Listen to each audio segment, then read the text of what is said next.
Aonde está hoje o seu coração? Está naquilo que mais importa ou você tem se perdido, né, no mundo em distração?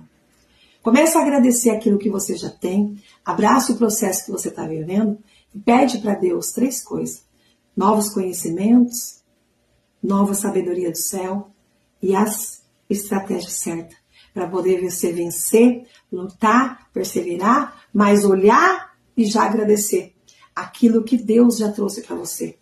Talvez você está olhando lá na frente e nem agradece o que aqui já está. Quantas mulheres hoje queriam tirar as toalhas molhadas da cama, mas os esposos já não estão mais aqui?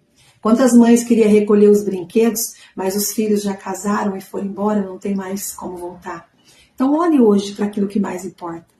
Olha para dentro de você, busca uma nova conexão com Deus, deixa Deus hoje te refazer e você sair da distração e olhar para aquilo que realmente vai encher o teu coração.